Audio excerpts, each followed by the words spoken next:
नमस्कार दोस्तों, स्वागत है आप सभी का मेरे YouTube channel mind study point पे। दोस्तों आज के इस वीडियो में हम लोग बात करेंगे स्ट्रेटेजिक कॉस्ट मैनेजमेंट के असाइनमेंट के ऊपर, जो MBA थर्ड सेमेस्टर का असाइनमेंट है और ये सितंबर साइकिल का असाइनमेंट है।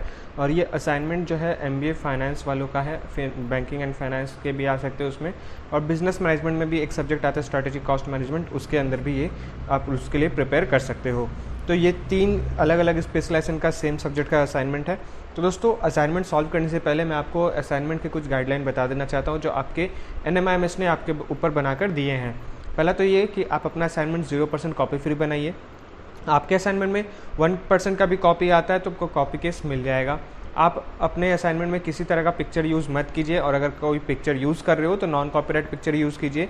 कोई डायग्राम यूज़ करे तो वो नॉन कॉपीराइट डायग्राम यूज़ कीजिए, या फिर उस डायग्राम को आप अपने से बनाने की कोशिश कीजिए।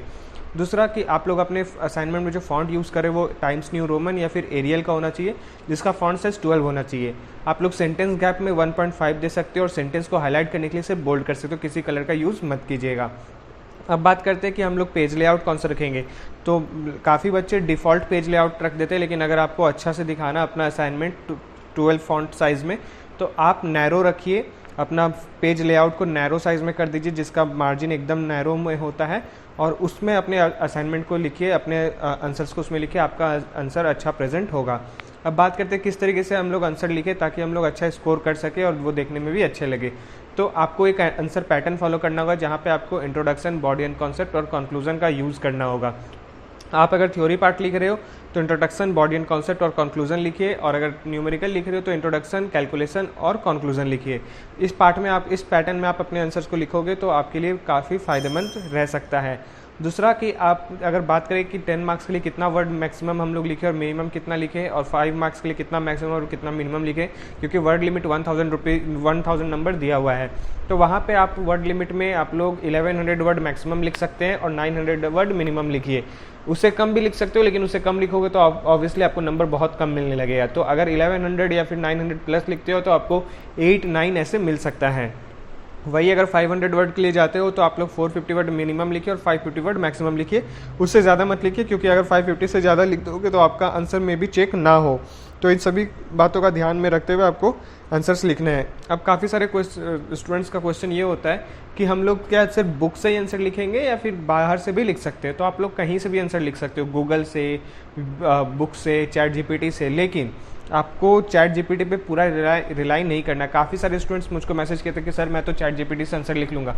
तो देखिए, ये चैट जीपीटी आपको सही आंसर हमेशा नहीं बताता है, तो आप बिल्कुल ही उसके आंसर पे रिलाई मत कीजिएगा। थोड़ा सा रिसर्च करके, थोड़ा सा पढ़ कर ही आप अगर अपने आंसर्स को लिखते हो तो वो ज़्यादा बेहतर है। और आंसर को आपको अपने वर्ड में लिखना है, जैसा दे दिया है वैसा ही हुबहू करके नहीं लिख देना है।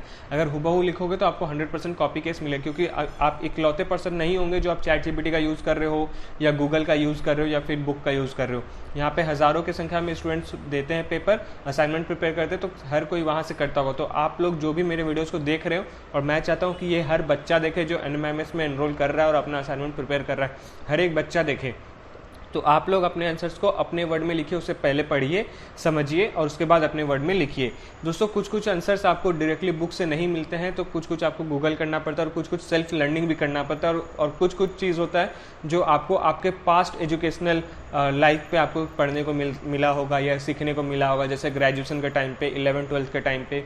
और अब किसी ने अगर गैप देकर अपना MBA स्टार्ट किया है तो आपको थोड़ा बहुत मशक्क़त करना पड़ेगा, क्योंकि आंसर आपको डायरेक्टली कहीं से भी बुक में नहीं मिलता है।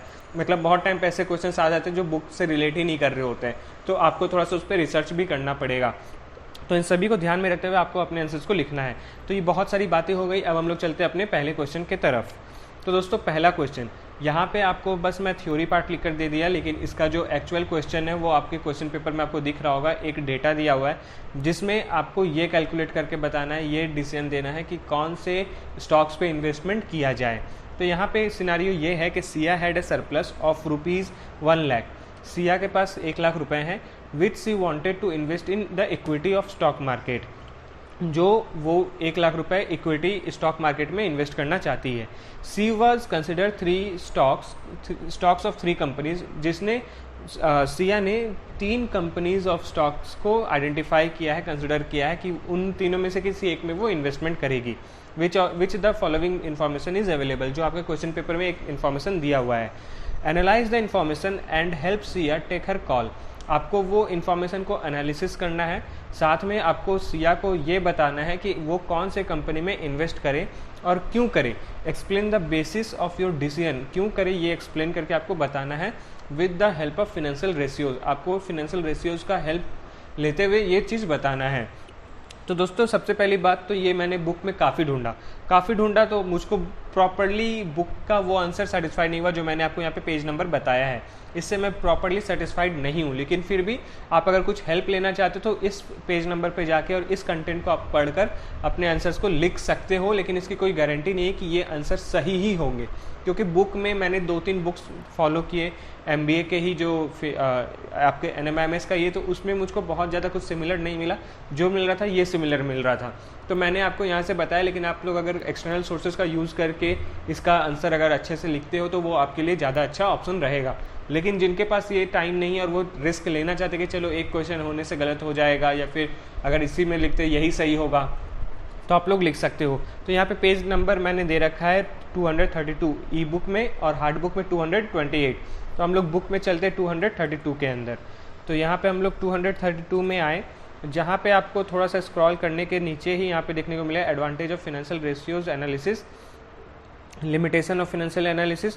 ये सब चीज़ों को आप पढ़कर बता सकते हो। और साथ में यहाँ पे आपको 9.5.1.10 में अदर रेशियोज़ के बारे में बताया गया, जहाँ पे पर ई रेशियो या फिर EPS के बारे में बताया गया, प्राइस अर्निंग रेशियो और EPS earning per share ratio के बारे में बताया गया। इन सभी को आप पढ़िए, पढ़ने के बाद उसे कैलकुलेट कीजिए और कैलकुलेट करने के बाद आप अपने आंसर्स को यहाँ पे लिख सकते हो।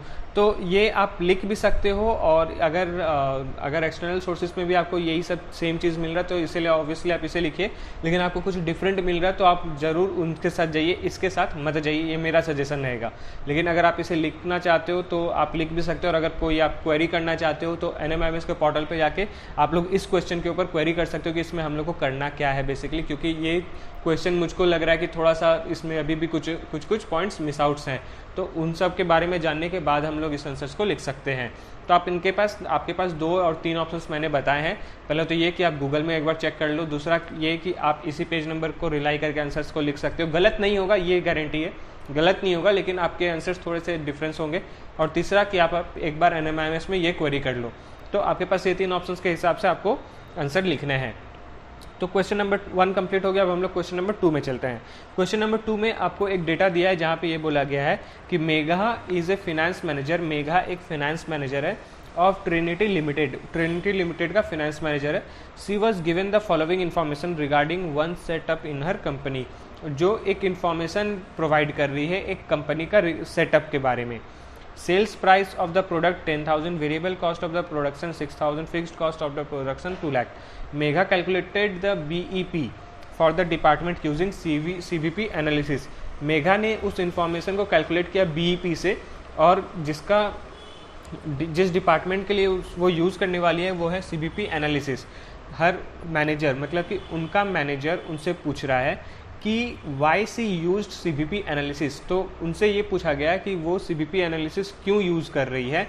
Discuss how Megha could convince her manager of uses of CVP analysis. तो यहाँ पे सीधा पता चल गया है कि यहाँ पे आपको CVP एनालिसिस के बारे में बताना है बिहाफ ऑफ मेघा के बिहाफ में आपको CVP एनालिसिस के बारे में पूरा अच्छे से बताना है उनके मैनेजर को। तो इसका भी पेज रेफरेंस मैंने दे रखा है, पेज नंबर 15 से लेकर 19 तक और हार्ड बुक में 11 से लेकर 14 तक CVP एनालिसिस। तो हम लोग पेज नंबर 15 में चलते हैं, जहाँ पे आपको कॉस्ट वैल्यू प्रॉफिट एनालिसिस के बारे में बताया गया है। तो यहाँ पे आप जब आओगे तो यहाँ पे आपको पेज नंबर 15 से लेके, एक सेकंड, यहाँ पे 15 पे मैं आ गया, यूजेस ऑफ CVP एनालिसिस के बारे में बताया गया है।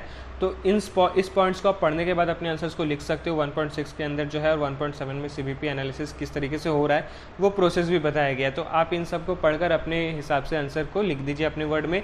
आप एक्सटर्नल सोर्स का यूज़ करना चाहते हो, वहाँ से डेटा निकालना चाहते हो, वहाँ से भी आप लोग निकाल कर लिख सकते हो, इसमें कोई पाबंदी नहीं है। तो ये सारे पॉइंट्स आपको लिखने हैं। क्वेश्चन नंबर 2 सॉल्व हो गया। अब हम लोग क्वेश्चन नंबर 3A और 3B की तरफ चलते हैं, जहाँ पे आपको 500 वर्ड ईच लिखने हैं। अब यहाँ पे पहला जो सिनारियो है, यहाँ पे ये सिनारियो दिया हुआ है कि in the instance given below identify whether the cost are relevant और इररिलेवेंट। आपको जो एक इन्फॉर्मेशन दिया हुआ है नीचे, उसमें आपको रिलेवेंट और इररिलेवेंट डिसीजन बताना है और रीज़न क्यों है ये भी बताना है। तो आपको कुछ पॉइंट्स दे दिया गया जिसे आप लोग पढ़ सकते हो। तो इसका पेज नंबर जो है उसका पेज नंबर 131 में 6.4 और हार्ड बुक में 127 6.4 में आपको देखने को मिलेगा रिलेवेंट और इररिलेवेंट। तो पेज नंबर 131 पे चलते हैं हम लोग। तो 131 में जाने के बाद आपको थोड़ा सा स्क्रॉल अप करोगे इसमें, तो आपको रिलेवेंट और इररिलेवेंट कॉस्ट के बारे में पता चलेगा, जहाँ पे उसके बारे में आप पढ़ सकते हो। पढ़ने के बाद अपने हिसाब से आंसर्स को लिख सकते हो। और यहाँ पे आपको कुछ एग्जांपल्स भी देखने को मिलेंगे टेबल फॉर्म में, उनको पढ़कर आप अपने हिसाब से आंसर को लिख सकते हो, रीज़न भी दे सकते हो। आप लोग अगर चाहो तो एक्सटर्नल सोर्सेज का यूज़ करके भी आंसर को लिख सकते हो, वो भी चल सकता है, लेकिन बिल्कुल उस पर रिलाई मत कर लेना।